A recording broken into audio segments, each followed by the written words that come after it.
اللہ اللہ اللہ۔ ہر آدمی اجتماعی دعا بھی یہاں ہوگی، پر ہر آدمی تنہائی میں 2 رکعت نماز پڑھے اور یہ ذہن بنائے کہ رب کو میں نہیں منانا اور وہ میرے کہنے سے ہی مان جائے۔ حضرت سلیمان علیہ السلام نا دعا کرنے کے لیے باہر نکلے، بارش نہیں ہو رہی تھی تو آپ باہر نکلے تو ایک چیونٹی نے اپنے پر پھیلائے ہوئے، آپ چونکہ جانوروں کی بولیاں جانتے تھے تو چیونٹی بھی دعا مانگ رہی تھی کہ اللہ مہربانی فرما، بارش عطا فرما۔ قحط پڑ گیا تو حضرت سلیمان بھی سارے لشکر کو لے کے باہر نکلے دعا کرنے کے لیے، تو رب کریم نے فرمایا سلیمان آپ واپس چلے جائیں، بارش ہو جائے گی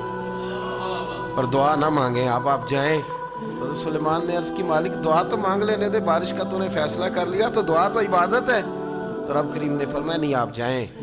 اللہ دعا تو مطلق ہر وقت تو حکم دیتا ہے، پر آج کیا حکمت ہے؟ فرمایا وہ چونٹی کے پھیلے ہوئے بازو دیکھے ہیں نا، تو اگر آپ نے بھی دعا مانگ لی تو چونٹی کے دل میں خیال آئے گا یہ میری دعا سے نہیں برسی، یہ تو سلیمان علیہ السلام پیغمبر کی دعا سے برسی ہے،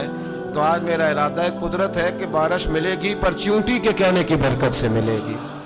تو ہم بھی تو مالک کے عاجز بندے ہیں نا، ہم بھی تو عاجز بندے ہیں، تو جو سمجھتا ہے نا کہ شاید میں سب سے کمزور ہوں اور جو میری طرح سمجھتا ہے میں سب سے چھوٹا ہوں، سب سے گناہگار، وہ بھی کہے کہ نہیں رب تو میرا بھی ہے نا، رب تو میرا بھی ہے نا،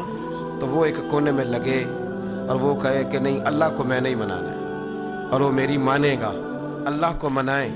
اور اس کی بارگاہ میں عرض کرے کہ اللہ تو رحم فرما، اللہ تو رحمت فرما، اللہ آسانی فرما، اللہ اپنے حبیب کے صدقے رحم فرما، بیمار کربلا کے صدقے رحم فرما، فضل والا معاملہ فرما۔ سارے آباد جہاں جہاں سمجھ لے میں نے منانا، خوب اللہ کی بارگاہ میں آوازاری کریں، مسجد میں علاوہ اس کے بھی پہنچیں، جمعے کے علاوہ بھی پہنچیں، اپنے گھروں میں اپنے بچوں کو، اور میری اپیل ہے مسافروں سے دعا کرائیں، میری اپیل ہے بزرگوں سے دعا کرائیں، میری اپیل ہے دعاؤں کا دروازہ ہے۔ کیوں کہہ رہا ہوں؟ اس لیے کہ نبی پاک علیہ السلام نے فرمایا الدعاء صلاح المومن، فرمایا دعا مومن کا ہتھیار ہے۔ آپ کو پتہ ہے بدر میں جو طاقت لڑی تھی وہ دعا کی طاقت ہے، ساری رات حضور نے دعا مانگی تو صبح اللہ نے کامیابیاں عطا کی۔ دعا ایک بڑی قوت ہے، ساری احتیاطی تدابیر استعمال کریں، اس کے ساتھ ساتھ دعا کریں۔